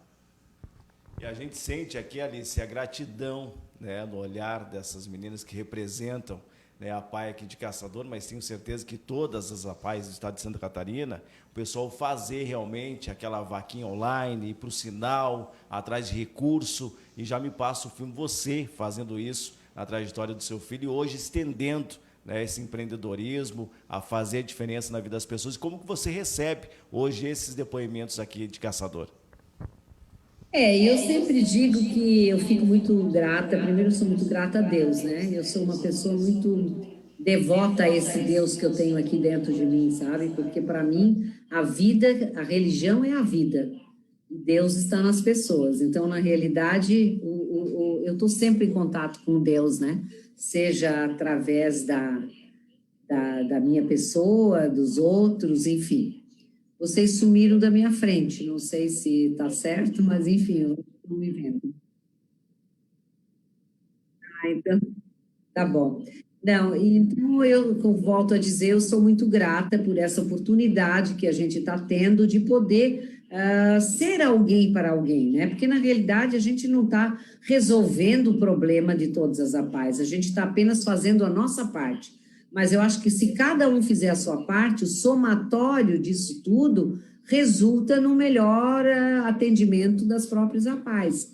Então, eu gosto sempre de salientar que esse momento que a gente está lá naquela APAE é um momento onde várias instituições estão juntas, porque a gente é uma delas que ajuda a APAE, né? Não somos a única, muito pelo contrário. Então, a gente incentiva demais as pessoas, e esse é um dos nossos papéis, articular que outras instituições beneficiem, né? A gente simula muito isso quando a gente dá o projeto, né? As meninas podem dizer que sempre tenha contrapartidas para arrumar outros projetos juntos, arrumar outros recursos para a gente somar e fazer alguma coisa. E um dos nossos papéis também não é só dar a parte financeira, a gente dá a capacitação, né? A gente dá normalmente 2 a 4 capacitações no ano, de acordo com temas que eles mesmos escolhem, né, no segmento de gestão e no segmento pedagógico, né, já começando pela própria elaboração do projeto, né, como há uma rotatividade grande nas APAEs, a gente tem que sempre dar o primeiro passo, que é o ensinar como fazer um projeto, né? E isso a gente se preocupa muito para que as pessoas aprendam a fazer um bom projeto, porque projeto é uma coisa que tem que falar por si só, porque ele chega lá na mesa de quem vai avaliar, de uma pessoa que não conhece a instituição. Então, o projeto tem que falar por si, ele tem que dizer toda a instituição, como ela é, o que ela tem de dificuldade e o que ela precisa e o resultado que ela vai querer, né? Então, isso a gente se preocupa sempre em passar para as pessoas, olha, elaborem um projeto, façam isso. Então, essas capacitações é que eu acho também que são importantes, né? E hoje, coincidentemente, uma das pessoas que dá as nossas capacitações pedagógicas, a Nilza, eu trouxe de novo para a federação, né? Vocês sabem que ela está conosco na Federação das APAEs, também sendo ali a coordenadora técnico-pedagógica. Eu gosto de aproveitar esses elementos que a gente já conhece, que já tem história nas APAEs, né? Ela já tem história de fundação, de federação, de APAE, de tudo que é jeito. Então, são pessoas que já conhecem o segmento e conseguem auxiliar melhor a cada instituição dessa que a gente atende. Então, eu me sinto só gratidão também, né, André? Quem é que não se sente feliz de poder ajudar? Porque, normalmente, quem ajuda ou quem doa fica mais feliz e mais grato do que aquele que recebe. Pela oportunidade, entendeu? É isso que eu digo sempre aqui na nossa programação, que bacana, hein? A corrente do bem em toda a nossa grande região, do nosso país, do nosso mundo, vai se multiplicando com pessoas como vocês, que fazem a diferença, cuidam das outras pessoas como se fossem parte da família. E entrando nesse lado, Neide, eu gostaria de trazer para você, porque trabalhar no Instituto Guga, também na PAI, cuidando dos filhos de outras pessoas, é uma responsabilidade que envolve dedicação. Como que é para vocês, né, acompanhar o desenvolvimento desses jovens, o crescimento, as coisas boas e não tão boas assim, porque a gente sabe que a gente vive num mundo de altos e baixos. É uma responsabilidade imensa, né? Nesse livro que a gente publicou em 2007, eram relatos de famílias, né? Trajetórias de vida, chamava o livro. A dona Alice deve ter esse livro lá, no Instituto. Um dos depoimentos de uma mãe foi o seguinte, que o portão mais pesado que ela abriu na vida dela foi o portão da PAI. E quando a gente leu isso e colocou no livro, eu fiquei pensando também do quão difícil é abrir aquele portão com uma criança, às vezes, de 2 meses no colo, né? Que já é difícil pela fragilidade da idade, é o teu bebê, e ele entregar esse bebê nas mãos de uma professora ou de uma técnica que você acabou de conhecer. É uma instituição. E a única escolha que essa família tem é de confiar no trabalho dessa instituição. Então, se entregar um bebê todo frágil e mais a fragilidade do diagnóstico, e a insegurança e o medo do que vai ser do futuro desse meu filho, é confiar muito numa instituição. Então, é lógico que a gente sabe o peso dessa responsabilidade, o tamanho do compromisso que a instituição tem ao pegar esse bebê do colo da mãe e tentar fazer por ele tudo o que é possível fazer. Mas também a gente, pela longa história, né, pelos longos anos de trabalho, a gente também percebe que tanto a criança quanto a família, elas também vão indicando caminhos, né? A gente só precisa ter essa sensibilidade de ver por onde, né? Por onde que a gente começa. É lógico que tem que ter o conhecimento científico, tem que estar por dentro, tem que saber o que se está fazendo de trabalho, né? Então, é delicado, é um trabalho importante, é um trabalho que a gente se preocupa e que busca sempre fazer o melhor. E o que a gente faz é o melhor que a gente pode fazer. Então, a gente também confia e vai fazendo, e vai buscando, e vai tentando dar esse apoio. Às vezes, a gente falha como instituição, porque, às vezes, a família está precisando mais desse apoio do que a própria criança, que está chegando para nós, né, para iniciar o trabalho de estimulação essencial. Então, esse é o caminho, né? É o que a gente vai fazendo, vai abrindo caminhos e vai aprendendo, e vai errando, e vai buscando, e vai tentando fazer o melhor. Muito cuidado, dedicação, empenho. E para você, como que é? Então, além do cuidar, né, vai muito além do cuidar, né, André? A responsabilidade da instituição é educar, buscar os direitos, brigar pelos direitos que eles têm. Temos políticas públicas hoje que auxiliam, de uma certa forma, mas que dificultam outras, né? Criam facilitam algumas situações, mas criam outras barreiras. Então, a instituição tem uma responsabilidade muito grande com essas famílias, com essas crianças, e com esses adultos, e com esses, né, que já estão em processo de envelhecimento. Então, nós temos crianças que entram ali com 2 meses, temos pessoas que estão envelhecendo, né, com a gente lá. Então, a nossa responsabilidade é muito grande de atender a eles dentro dessas especificidades, porque cada indivíduo é um, né? Então, as síndromes, pode ser síndrome de Down, mas cada um é um indivíduo, cada um é um sujeito, cada um tem uma necessidade. Então, a nossa responsabilidade é muito grande, e eu vejo assim, a dona Alice iniciou a fala dela falando da empatia. Então, olhar para esse sujeito, para essas pessoas, para essas famílias, com empatia, né? Eu não sou mãe, né? Mãe biológica, mas eu tenho o que a dona Alice falou lá dentro, né? Aquele sentimento de mãe de muitas crianças. Então, assim, eu procuro usar da empatia. E se fosse um dos meus, né? Se fosse meu filho, se fosse meu sobrinho, se fosse alguém que eu amo, como eu gostaria que fosse tratado? Como eu gostaria que ele tivesse, que atendimento que eu gostaria que ele tivesse? Então, isso faz com que a gente busque fazer um trabalho da melhor forma possível.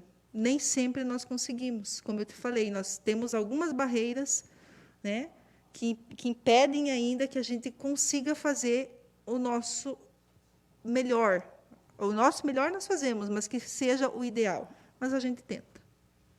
E para você, Alice, né, o Instituto Guga aqui tem a PAI, né, como que você vê todo esse desenvolvimento e a responsabilidade, né, de estar também fazendo esse trabalho?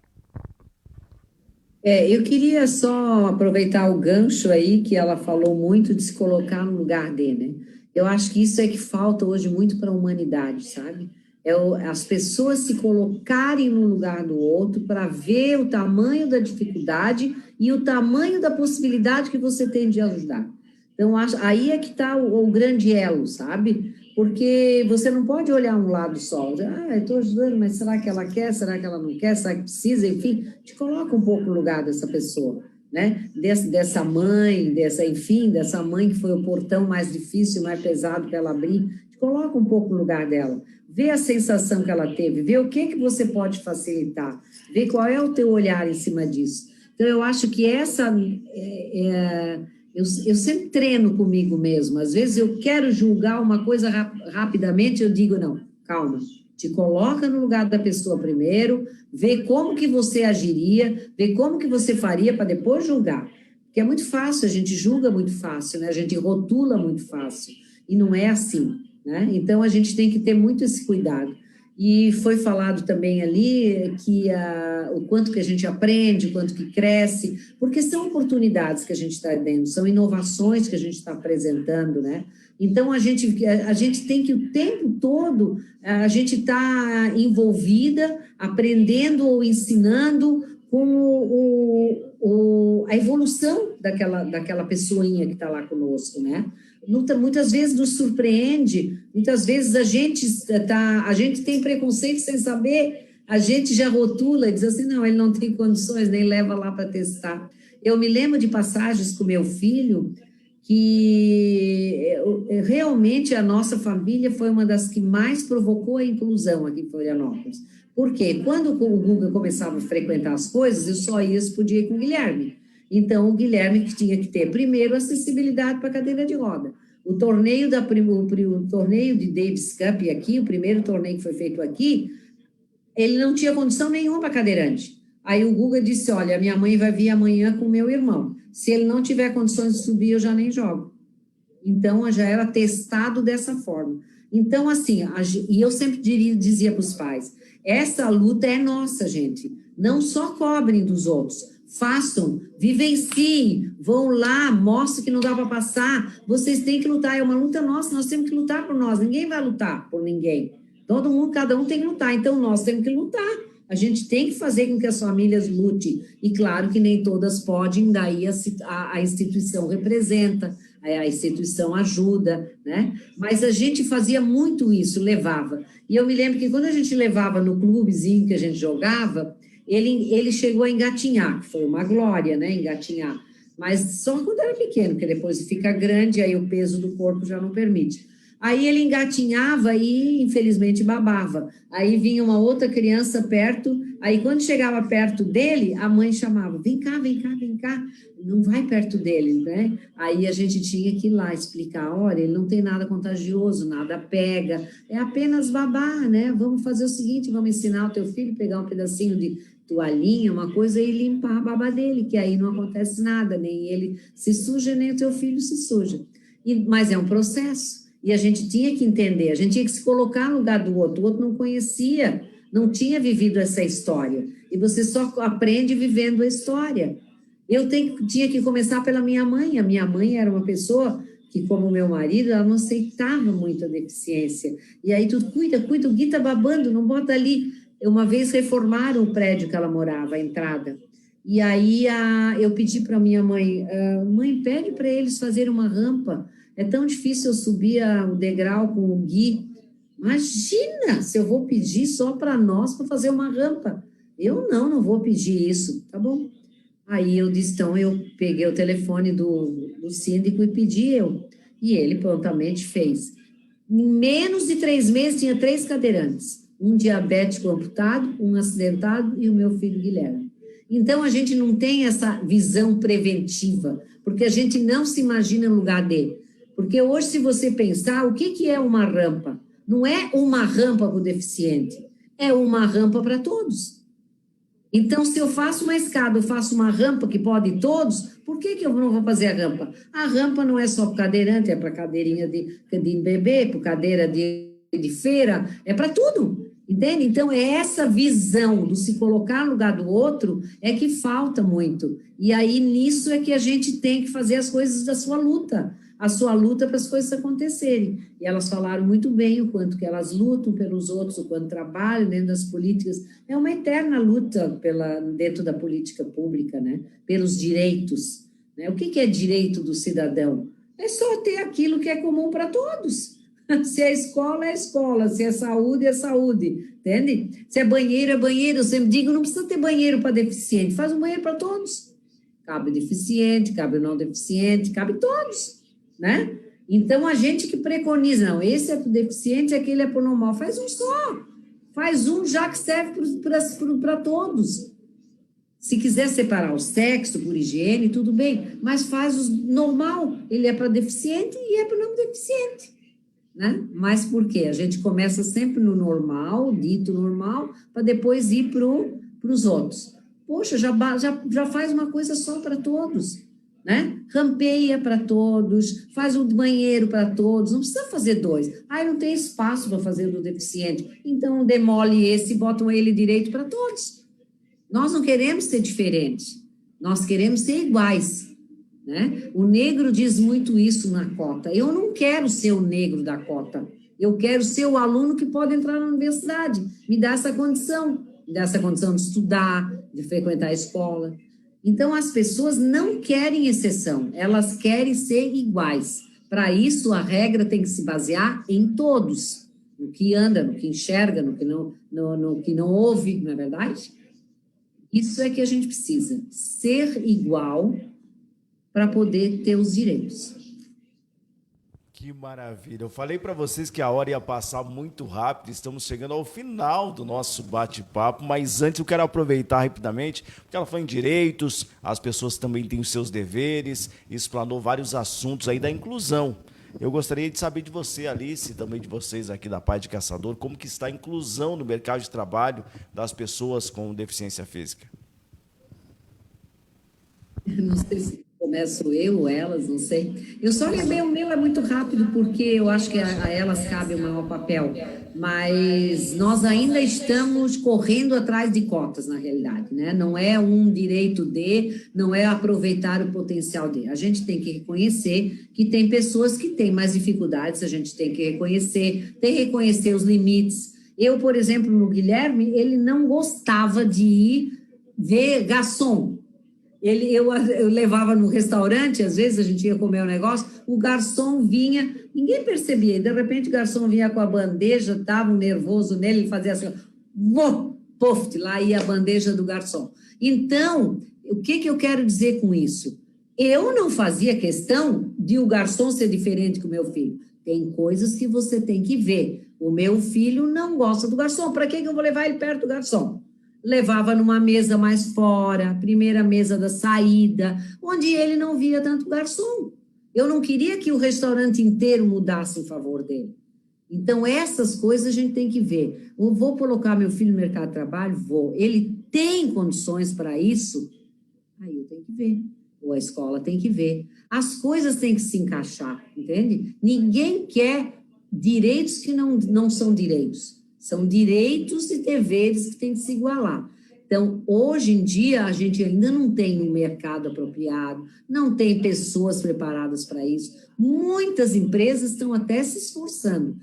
Eu sou obrigada a citar o exemplo da Aurora Alimentos, porque ela faz um trabalho maravilhoso em Chapecó, em todas as agências que ela tem, para receber as pessoas com deficiência no mercado de trabalho. Prepara mais os que estão lá dentro, dito normais, do que os que têm que entrar. Porque se os de dentro recebem bem e ajudam o de fora, que vem de fora, a entrar, já é um meio caminho andado.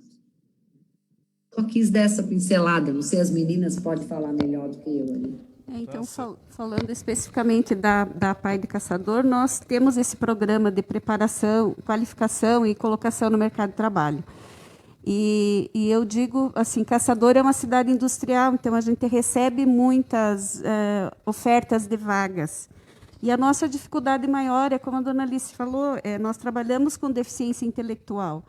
Então, é possível, é necessário, e a gente consegue fazer, e nós temos muitas histórias de sucesso. Mas limita bastante, porque a função que você consegue para alguém que não dá conta da leitura e escrita limita bastante.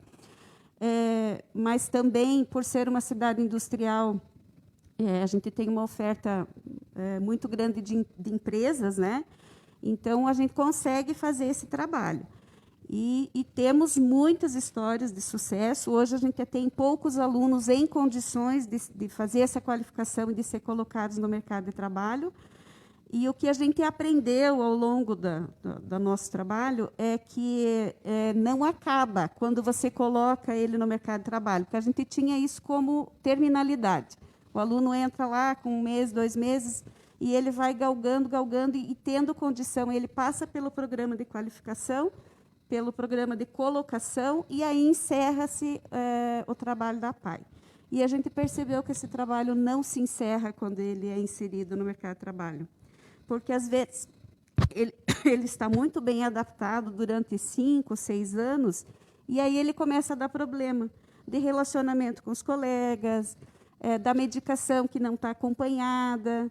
Então, a gente, muitas vezes, teve que voltar atrás e dizer, vamos voltar, vamos tentar fazer isso de novo, né? Vamos chamar a família, porque, se não tiver esse apoio da família, da instituição e da própria empresa, que não é aceitar a pessoa com deficiência que vai lá para cumprir a lei de cotas, esse ambiente também tem que ser modificado para que esse sujeito vá lá e que ele tenha sucesso, porque a gente não aceita que ele vai lá e não dê conta do recado. Se ele está naquele setor, ele tem que fazer jus, ele tem que trabalhar, ele tem que mostrar essa condição e essa capacidade.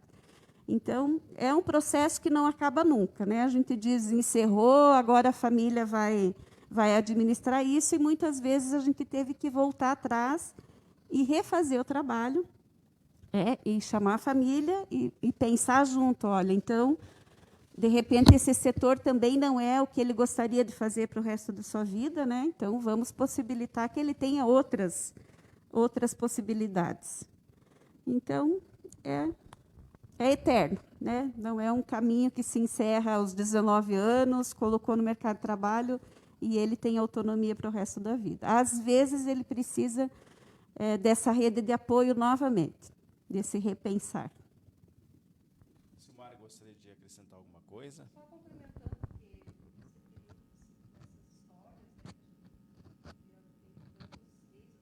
Não dá para ouvir nada.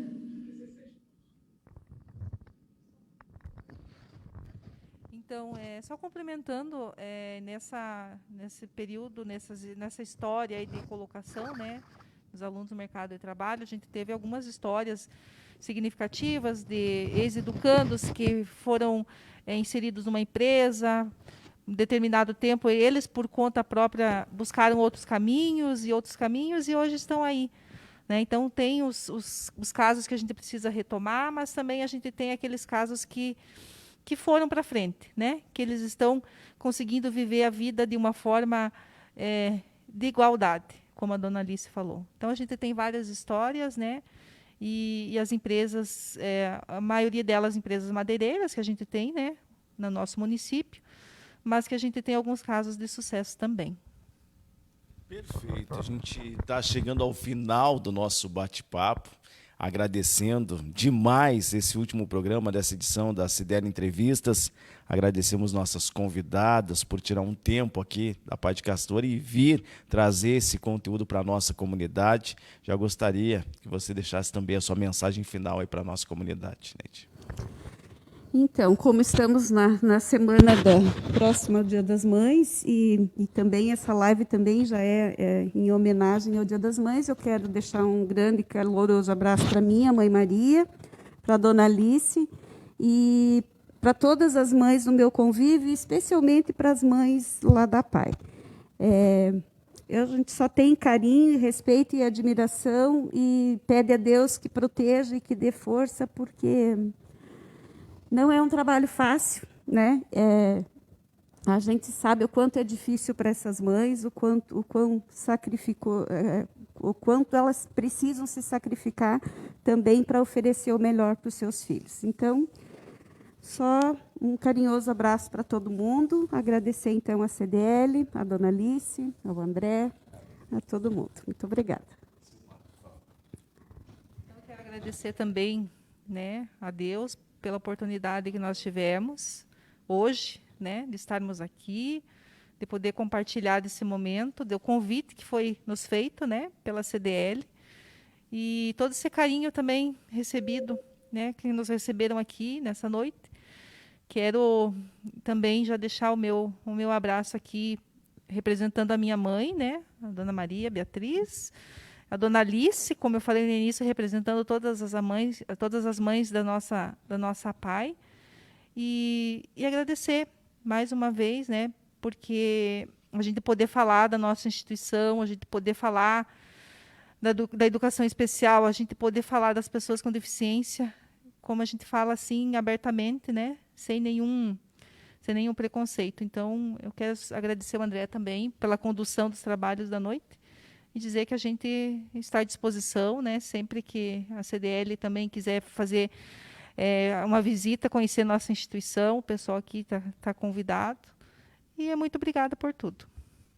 Perfeito. Obrigado vocês por enaltecer essa noite maravilhosa e trazer relatos. Eu tenho certeza que a gente tem muito mais conteúdo, tenho certeza que a CDL aqui de Castro vai trazer mais vezes esse conteúdo com pessoas ilustres como a Alice, que enalteceu aqui a nossa noite. E a gente diz para você, Alice, que a casa aqui dos lojistas, a nossa amada CDL aqui de Castro, fica de portas abertas para receber você e a nossa cidade também. Falo em nome aqui de toda a equipe da RBV Rádio, em nome da equipe da CDL, na nossa comunidade. Assim que tudo isso passar, muito obrigado.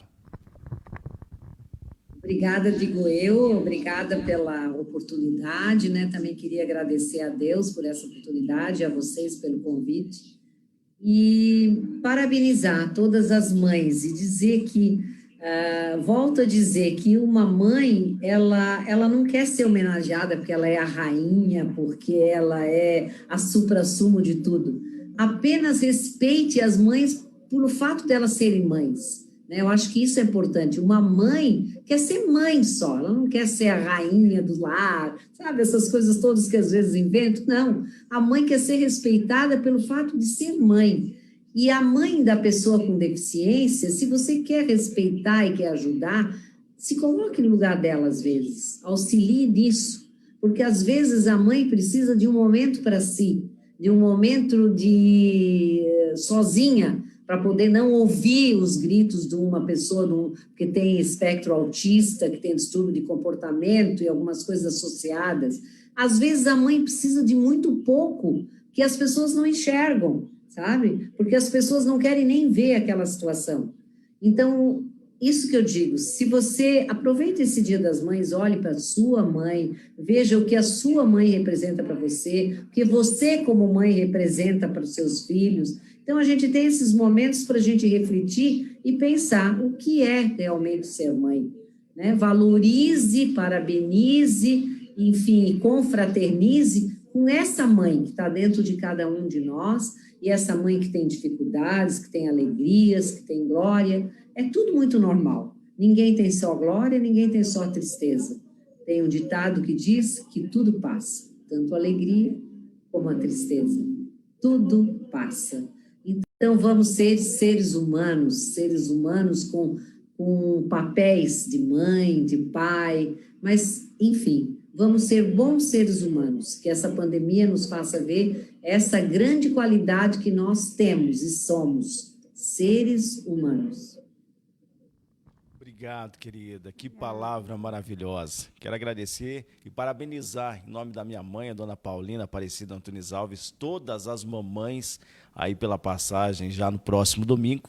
que na minha visão, todo dia é Dia das Mães, mas claro, um dia para contemplar, para abraçar, e a gente lembra você que está acompanhando a gente, que ainda não comprou o presente para sua mãe, que o comércio vai estar aberto, então, né? Na quinta, sexta-feira, até às 8 horas da noite, no sábado, até às 17 horas, ao sair de casa, usa máscara, evita aí aglomeração, usa álcool em gel, água e sabão, para a gente passar por tudo isso. Mais uma vez agradeço você que está acompanhando a gente até agora. Obrigado, Alice, obrigado aqui às representantes da PAI, a Neide, também obrigado mesmo a Silmar e todos que representam essa instituição em Caçador, mas se estendo aí para todo o nosso país, também as pessoas que fazem esse trabalho. Obrigado, Alice, estendo um abraço lá para a família e para todos em nome aqui do presidente Emerson Pegoraro da CDL e toda a sua equipe que montaram essa produção via internet nesse novo normal, mas a gente podendo levar essas informações com qualidade de som e imagem. Parabéns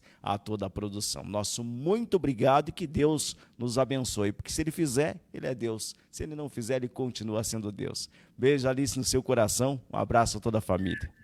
Beijo para todos. Muito obrigada. Beijo, meninas. Beijo, André. Beijo a toda a produção.